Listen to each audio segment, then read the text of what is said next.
আমাদের দেশের লক্ষ লক্ষ মানুষ নবীর প্রেমে আপ্লুত হয়ে তারা বিভিন্ন কর্মসূচি নিয়ে তারা মাঠে নেমে আসেন।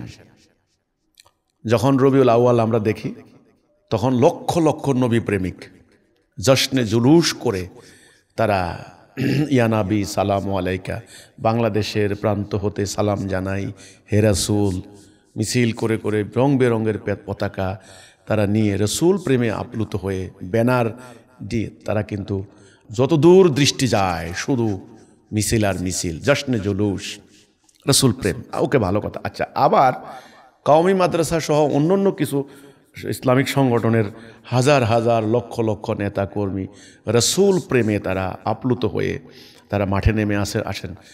কোন লোকে রসুলকে অবমাননা করেছেন, রসুলকে কটূক্তি করেছেন। তারপরে হলো কাদিয়ানিরা রসুল মানে না, শেষ নবী মানে না, নিজের নবী দাবি করছেন, রসুলের মর্যাদা ক্ষুণ্ণ করছেন। তার মানে এনারাও আবার অন্যদিকে এটা খানিকটা একটু মানে অ্যাগ্রেসিভ লাইনে তারা কিন্তু রসুলের অবমাননা কেউ করলে গোস্তাকি রসুল, হ্যাঁ, এই ধরনের গোস্তাকি রসুলের শাস্তি হচ্ছে মানে শাতিমে রসুলের শাস্তি হচ্ছে মৃত্যুদণ্ড, সোজা কথা, কতল। মিছিল হচ্ছে, রসুলের শানে বেয়াদবি করলে সহ্য করা হচ্ছে না, ঢাকা সমাবেশ করা হচ্ছে, বাইতুল মোকাররম তো আছেই, জুমার নামাজ এটা তো কমন, সোহরাওয়ার্দী উদ্যানে বিশাল বিশাল সমাবেশ। তো সামগ্রিকভাবে আমি দেখতে পারলাম কি বাংলাদেশে ভালো রসুল প্রেমিক, সব মোটামুটি রসুল প্রেমিক, কোটি কোটি কোটি কোটি লোক জনতা রসুল প্রেমিক, খুব ভালো। এটা কিন্তু খুবই ইতিবাচক। এটা আল্লাহ রসুলকে, আল্লাহ রাব্বুল আলামিন এটা রসুলের জন্য স্পেশালি খাস করে আল্লাহর মহব্বতের একটা নিদর্শন যে হাবিব আল্লাহ, আল্লাহর হাবিবের প্রতি ভালোবাসা কিভাবে। কিন্তু আমার কথা হচ্ছে এই, রসুলকে যারা ভালোবাসতেন একেবারে সাক্ষাৎ সাহাবীরা, যারা রসুলের সামনে বসে ইসলাম কি, ইসলামের লক্ষ্য কি, এটা তারা শিখেছেন, বুঝেছেন, তাদের ভালোবাসার নমুনা কি ছিল? সাহাবীরা যখন ঈমান এনেছেন যে লা ইলাহা ইল্লাল্লাহ, প্রশ্ন করেছেন ইয়া রাসূলুল্লাহ আমার কি কাজ, কাজটা বুঝে নিছেন, পাগলের মতো আচরণ করেননি, কারো যে গালাগালি শুরু করে দেননি। রাসূল বলেছেন আমার যে কাজ তোমারও সেই কাজ। প্রথমে তাওহীদের দিকে দাওয়াত দেওয়া শুরু করেছেন, দাওয়াতি কাজ, বালাগ, মুবাল্লিগ হয়েছেন সাহাবীরা। মুবাল্লিগ যারা, তারা তবলিগ করে, এই যে আগে তবলিগের জামাত, এই তবলিগ না, তাওহীদের দিকে তবলিগ করেছেন সাহাবীরা। তাহলে প্রথমে রাসূলুল্লাহ সাহাবীরা রাসূলকে ভালোবেসে কি করেছেন? ঈমান এনে বাড়িঘর ত্যাগ করেছেন, স্ত্রী পুত্র ত্যাগ করেছেন, হিজরত করেছেন, প্রিয়জন আপনজন শত্রু হয়ে গেছে। তারপরে তারা ওই যে রসুল আমের যে কাজ সে কাজ, ওইটা সেটা কি?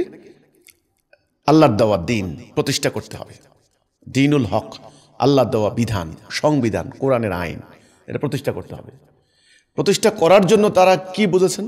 তারা বুঝেছেন তাদেরকে মোমেন হইতে হবে। মোমেন হইতে হলে কি করতে হবে?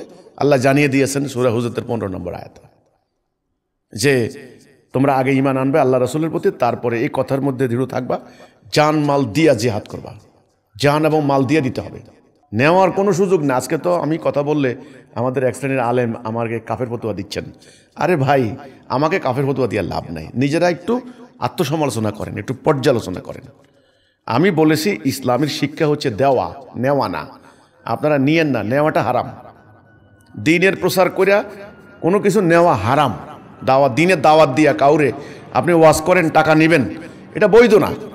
আপনি একটা মানুষ মারা গেছে মুসলমান, তারে দাফন করবেন, এটা আপনি ইমানই কর্তব্য, আপনি টাকা নিয়ে যাচ্ছেন, এটা কিন্তু বৈধ না। এটা আমি বলেছি, ধর্ম ব্যবসাটা বাদ দেন।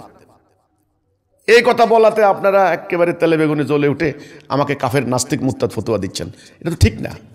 আপনি তো ইসলামের কথা বলতে হবে। আসেন, আমি যারা বলতে চাই সেটা হচ্ছে এই, যে রাসূল কি করেছেন, রাসূলকে যারা ভালোবাসছেন তারা এবার দিন প্রতিষ্ঠার জন্য নামছেন।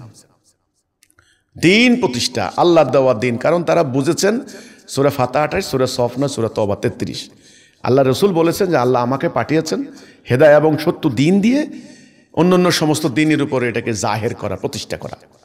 তারা শুরু করেছেন রাসূলের কাজ, তাদের কাজ, তারা প্রতিষ্ঠার জন্য নামলেন। প্রতিষ্ঠা করতে হলে তাদেরকে জিহাদ করতে হবে, এটা তারা ভালো করে বুঝে নিয়েছেন। আর জিহাদ করতে হলে তাদেরকে জান মাল দিতে হবে। শুরু হলো জান দেওয়ার পালা, মাল দেওয়ার পালা।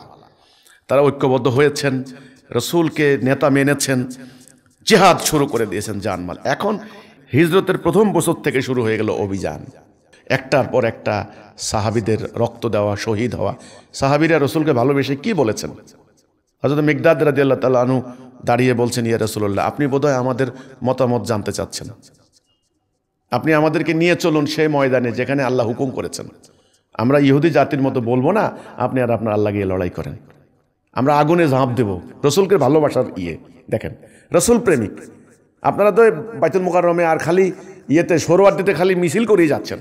আমি রসুল প্রেমিকের কথা বলছি, রসুলকে ভালোবাসার নমুনা দেখেন। আমরা সমুদ্রে ঝাঁপ দেব, আমরা বারকুল গিমাদ, তখন বিরাট অনেক দূরের একটা পথ, বারকুল গিমাদ পর্যন্ত চলে যাব। আপনার আল্লাহ যে হুকুম করেছেন আমাদের নিয়ে চলুন, আমরা শহীদ হব, ডাইনে বামে শহীদ হব, আমরা আমাদের স্ত্রী পুত্রকে কোরবানি দেব। আমরা ইহুদি জাতির মতো বলবো না, মুসার উম্মতের মতো যে তুমি তোমার আল্লাহ গিয়ে লড়াই করো, আমরা লড়াই করব। রসুলের চেহারা মুবারক উজ্জ্বল হয়ে গেল, রসুল রণাঙ্গনে রওনা দিলেন। সেই রণাঙ্গনে যাওয়ার পর থেকে একটার পর একটা 78টা যুদ্ধের ময়দানে রসুল আহত হলেন। সাহাবীরা তীরের মতো হাজার শত শত তীর নিজেদের পিঠে বুকে নিলেন, রসুলকে সেভ করলেন। রসুলের মাথায় লোহার হেলমেট ঢুকলো, কামড়ে ধরে দাঁত হযরত আবু উবায়দার দান্দান মোবারক শহীদ হয়ে গেল, রসুলের দাঁত শহীদ হয়ে গেল।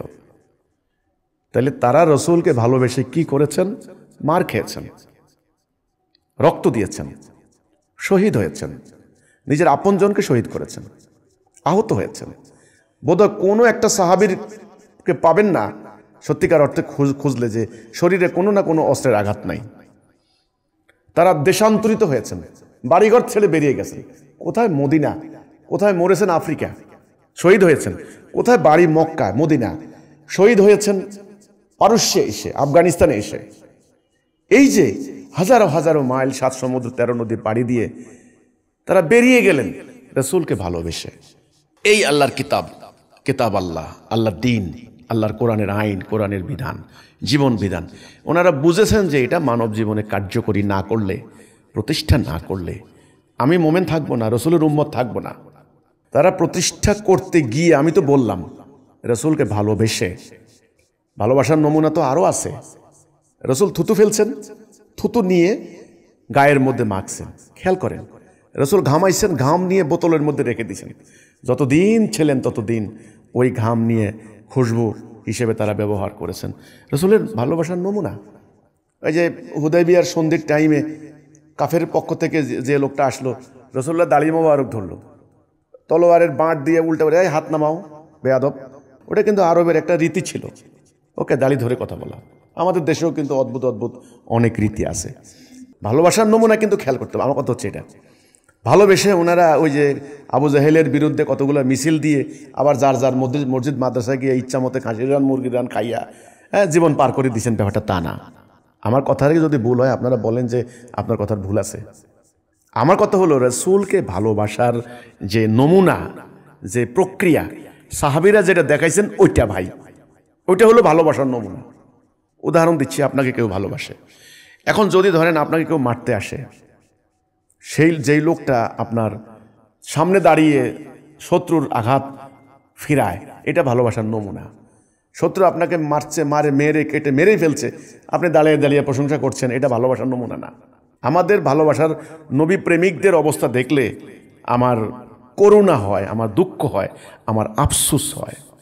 সত্যিকার অর্থে এটা খুবই ইতিবাচক হইতো যদি রসুলকে ভালোবেসে আপনারা বিভিন্ন ইস্যুভিত্তিক আন্দোলন করে, সময় নষ্ট না করে, শ্রম নষ্ট না করে, মেধা খরচ না করে, টাকা পয়সা মূল্যবান জীবন নষ্ট না করে, বরং আপনারা সবাই মিলে একত্রিত হয়ে একজন নেতার নেতৃত্বে আল্লাহর এই বিধানটাকে যদি কার্যকরী করতেন, তবে এটা হইতো সত্যিকার অর্থে রসুল প্রেম, রসুলকে ভালোবাসা। তখন আল্লাহ বলতেন যে তোমরা আমার উপর রাজি হয়েছো, আমি তোমাদের উপর রাজি। রাদিয়াল্লাহু আনহুম ওয়া রাদু আনহু। রসুলের প্রতি ঈমান এনে সাহাবীরা কি করেছেন? রণাঙ্গনে ছুটে গিয়েছেন দিন প্রতিষ্ঠা করার জন্য, বাড়িঘর ত্যাগ করেছেন, শত্রু আঘাতে আঘাতে জর্জরিত হয়েছে, কোনো স্বার্থ নেন নাই। এমনকি শত্রুর বুকের উপরে বসেছে, শত্রু থুতু মেরেছে। হযরত আলীর কথা বলি আমি, আলী রাদিয়াল্লাহু আনহু, ওনাকে বলা আলী আসাদুল্লাহ। থুতু মেরেছে, শত্রুকে ছেড়ে দিয়েছে। বলছে আমাকে ছাড়লে কেন? বলছে তুমি যখন আমাকে থুতু মারলে আমার রাগ উঠলো, এই জন্য আমি ছেড়ে দিয়েছি। কারণ এখন যদি তোমাকে হত্যা করি তাহলে আল্লাহ বলবেন আলী তার নিজের ক্রোধের কারণে মানুষকে হত্যা করছে। নো, আমরা নিজের জন্য কাউরে থুতুটা করি না, আমরা আল্লাহর জন্য করি। এই যে ব্যাপারটা, কোনো স্বার্থ নেন নাই তারা, রাসূল প্রেম, আপনজনকে কোরবানি দিয়েছেন। উহুদের ময়দানে এক নারীর 4টা সন্তান শহীদ হয়েছে। উনি দৌড়াচ্ছেন পাগলের মতো, কারণ তখন তো খবর চলে গেছে এলাকায় যে মানে মারাত্মক বিপর্যয় হয়েছে। বলছেন অমুকের মা, তোমার তো অমুক ছেলে শহীদ হয়েছে। বলছে আরে বাদ দাও, রাসূলের খবর বলো। এইভাবে জাতি জাতি রণাঙ্গনে 4টা সন্তানের শাহাদাতের খবর পাওয়ার পরেও ওই নারী বিচলিত হননি রাসূলুল্লাহর খবর শোনার জন্য। এটা হলো কথা। এটা কিন্তু গল্পে বলা যায়, বাস্তব জীবনে কঠিন। 4টা সন্তান হারানোর বেদনা মায়েরাই বুঝে। রাসূলের প্রেম কিন্তু এইটা। উম্মে আম্মারা, ওনার সন্তানকে হাত কাটা হয়েছে, পা কাটা হয়েছে, বলে বল রাসূল ভণ্ড, আমি নবী, নাউজুবিল্লাহ। ওরা বলছে তুই ভণ্ড, কাজ্জাব, রাসূল সত্য হক। হযরত বেলালকে পিটানো হয়েছে, সারাদিন অত্যাচার, বলছে রাসূল সত্য, আল্লাহ সত্য। রাসূল প্রেমের অর্থ মিলাদ করে মিষ্টি খাওয়া না ভাই, মিছিল করে অমুকের আস্তানা জ্বালাইয়া দাও, পোড়াইয়া দাও, এগুলা করে নিজেরা যার যার মাদ্রাসা মসজিদে গিয়ে আপনার হলো দিলাম ঘুম আর রাষ্ট্রে চলে মানুষের আইন। এটা রাসূল প্রেমের নমুনা নয়। আমার কথা হচ্ছে এটা রাসূল প্রেমের নমুনা হচ্ছে রাসূলের উপরে যে দায়িত্ব, যে কর্তব্য, যে বিধান আল্লাহ দিলেন, এটাকে মানব জীবনে কার্যকরী না করা পর্যন্ত আমরা ঘরে ফিরবো না। এটার জন্য আমাদের যা করা লাগে, যত কোরবানি, যত ত্যাগ, যত স্যাক্রিফাইস, যত সবর, যত সংগ্রাম, যত জেহাদ, যত যুদ্ধ আমাদের করতে হবে। এটার নাম রাসূল প্রেম আমি মনে করি। আর অন্য কিছু লোক দেখানো প্রেম। এই জন্য আল্লাহ লোক দেখানো জিনিস পছন্দ করেন না, ভালোবাসেন না। আল্লাহরও ক্রোধ হবে, রাসূলেরও ক্রোধ হবে, আল্লাহ লানত হবে, রাসূলেরও অভিশাপ হবে। আমার কথা হচ্ছে এটা। যেই কারণে আজ আমরা মুসলমানরা আজকে মাথা উঁচু করে দাঁড়াতে পারছি না। মাঝে মধ্যে মনে হয় সব রসুলকে ভালোবাসে, সব রসুল প্রেমিক। না রে ভাই, রসুল প্রেমিক হলে তো আল্লাহর কোরআনের বিধান এই রাষ্ট্রের মধ্যে হইতো, কায়েম হইতো। কিন্তু হচ্ছে না কেন? ব্রিটিশের আইন চলে। আমরা যারা ব্রিটিশের আইন মানে তারা মুসলমান না। রসুলের প্রেম তো পরের কথা, মিয়া মোমেন না। সত্যিকারের রসুল প্রেমিক হই। আসুন আল্লাহ রসুলের উপরে যে দায়িত্ব, রসুলের সুন্নাহ, সেটা হলো সংগ্রাম করে, জেহাদ করে আল্লাহর কোরআনের বিধান, আল্লাহর দিন, আল্লাহর দিনুল হক প্রতিষ্ঠা করি। মানুষ যেন দরজা খুলে ঘুমাতে পারে, ন্যায় বিচার সুবিচার কায়েম করি। যদি আমরা এটা করতে পারি, এরা হলেন সত্যিকারের রসুল প্রেমিক। কে গালি দিল, কে ফেসবুকে অপপ্রচার করলো, এটা তখন বানের ঢলের মতো ভেসে যাবে। আর না হলে আল্লাহর দিন কায়েম করতে না পারলে, নিজেরা ঐক্যবদ্ধ হইতে না পারলে, গালি কি শুনছেন? গালি সামনে আরো লক্ষ লক্ষ গালির বন্যা। এই যে আমি দেখলাম কওমি মাদ্রাসার মুফতি মৌলানা হাফেজে কোরআন, মারাত্মক ব্যাপার। কওমি মাদ্রাসার এত বড় আলেম নাস্তিক, ইউটিউব খুললে এখন ওই নাস্তিকরে নিয়ে অন্যান্য নাস্তিকরা আলোচনা করে যে অমুক মুফতি সাহেব, এই তুমি রাসূলকে গালাগালি। সে এত অশ্লীল ভাষায় রাসূলের পারিবারিক জীবন নিয়ে, কোরআন নিয়ে কথা বলছে যে কল্পনার বাইরে। তাহলে এটাই হবে। আপনি কত বন্ধ করবেন? সত্যিকারের রাসূল প্রেমিক হলে রাসূল যে কাজটা করছেন, আসেন আমরা সেই কাজটা করি ওনার উম্মত হিসেবে। সেটা হলো সমগ্র বিশ্বময় আল্লাহর দেওয়া দিন কায়েম করে মানুষের সমাজে শান্তি, সুবিচার, ন্যায় বিচার প্রতিষ্ঠা করা। তবে একমাত্র রসুল প্রেম হবে। আর না হলে নিজেরা ধর্মের নামে ব্যবসা করবেন, ওয়াজ করে এক বান্ডেল টাকা নিবেন, আর রসুলের নামে হায় রে হায় গান, কবিতা, শের গাইয়া গাইয়া কান্দা কাইটটা দাড়ি ভিজাই ফেলবেন। এগুলা দিয়ে কোনো লাভ হবে না, আল্লাহ খুশি হবেন না, বরং উল্টা লানত দিবেন। এই হলো আমার কথা। সত্যিকারের রসুল প্রেমিকদেরকে আমি অভিনন্দন জানাই, সত্যিকারের রসুল প্রেমিকদেরকে আমি ভালোবাসি। আমাদের ইমামুজ্জামান রসুলের নাম যখন নিতেন তখন সঙ্গে সঙ্গে তিনি এরকম করতেন, সঙ্গে সঙ্গে এরকম করতেন। আমাদের ইমামুজ্জামান, আমি দেখেছি আমাদের আন্দোলনের প্রতিষ্ঠাতা, যাকে আপনারা গালাগালি করেন, উনি কোনোদিন মানে কাবার দিকে জুতার গোড়া রাখতেন না। উনি কোনোদিন, আমি তো বসছি পিছন দিকে, আমি দেখি নাই কোনোদিন ইমামুজ্জামান পশ্চিম দিকে মানে পিঠ দিছেন। উনি সবসময় অ্যাঙ্গেলে বসতেন, পশ্চিম দিকে যেন পিঠ না হয়। আমি প্রথম কয়েকদিন এটা প্র্যাকটিস করেছিলাম। পরে দেখলাম আমাদের দেশের বাড়িগুলো, হলগুলো এমন, এটা প্র্যাকটিস করতে গেলে আমার জীবনটা কঠিন হয়ে যাবে। আর যেহেতু এটা আল্লাহ মাফ করবে। আমাদের ইমামুজ্জামানকে আমি দেখেছি রাসূলুল্লাহর নাম নেওয়ার সাথে সাথে ওনার শ্রদ্ধায়, সম্মানে, ভক্তিতে মানে ওনার হৃদয় বিগলিত হয়ে যেত, চোখ বন্ধ হয়ে আসতো, মস্তক অবনত হইতো রাসূলের ভালোবাসায়। সে রাসূলের ভালোবাসা প্রমাণ দিতে গিয়ে ইমামুজ্জামান জেল খেটেছেন 2 বার। জেআইসি ইন্টারোগেশন সেলে ওনাকে টর্চার করা হয়েছে, ওনার বাড়িতে আগুন দেওয়া হয়েছে, ওনার বাড়িতে হামলা করা হয়েছে, আমাকে জেলে দেওয়া হয়েছে। তো ভাই আমার কথা হলো আমরা অতখানি রসুল প্রেমিক হতে পারি নাই। আমি সত্যিকারের রসুল প্রেম যারা দেখাচ্ছেন আপনাদেরকে আসুন আল্লাহ রসুলের উপর অর্পিত দায়িত্ব আমরা কাঁধে তুলে নেই। উম্মতে মোহাম্মদী হিসেবে যে দায়িত্ব রসুলের সাহাবীরা করেছেন আমরা সে কাজগুলি করি। তবে সত্যিকার অর্থে রসুল প্রেম হবে, আল্লাহ প্রেম হবে, আল্লাহ আমাদেরকে ভালোবাসবেন।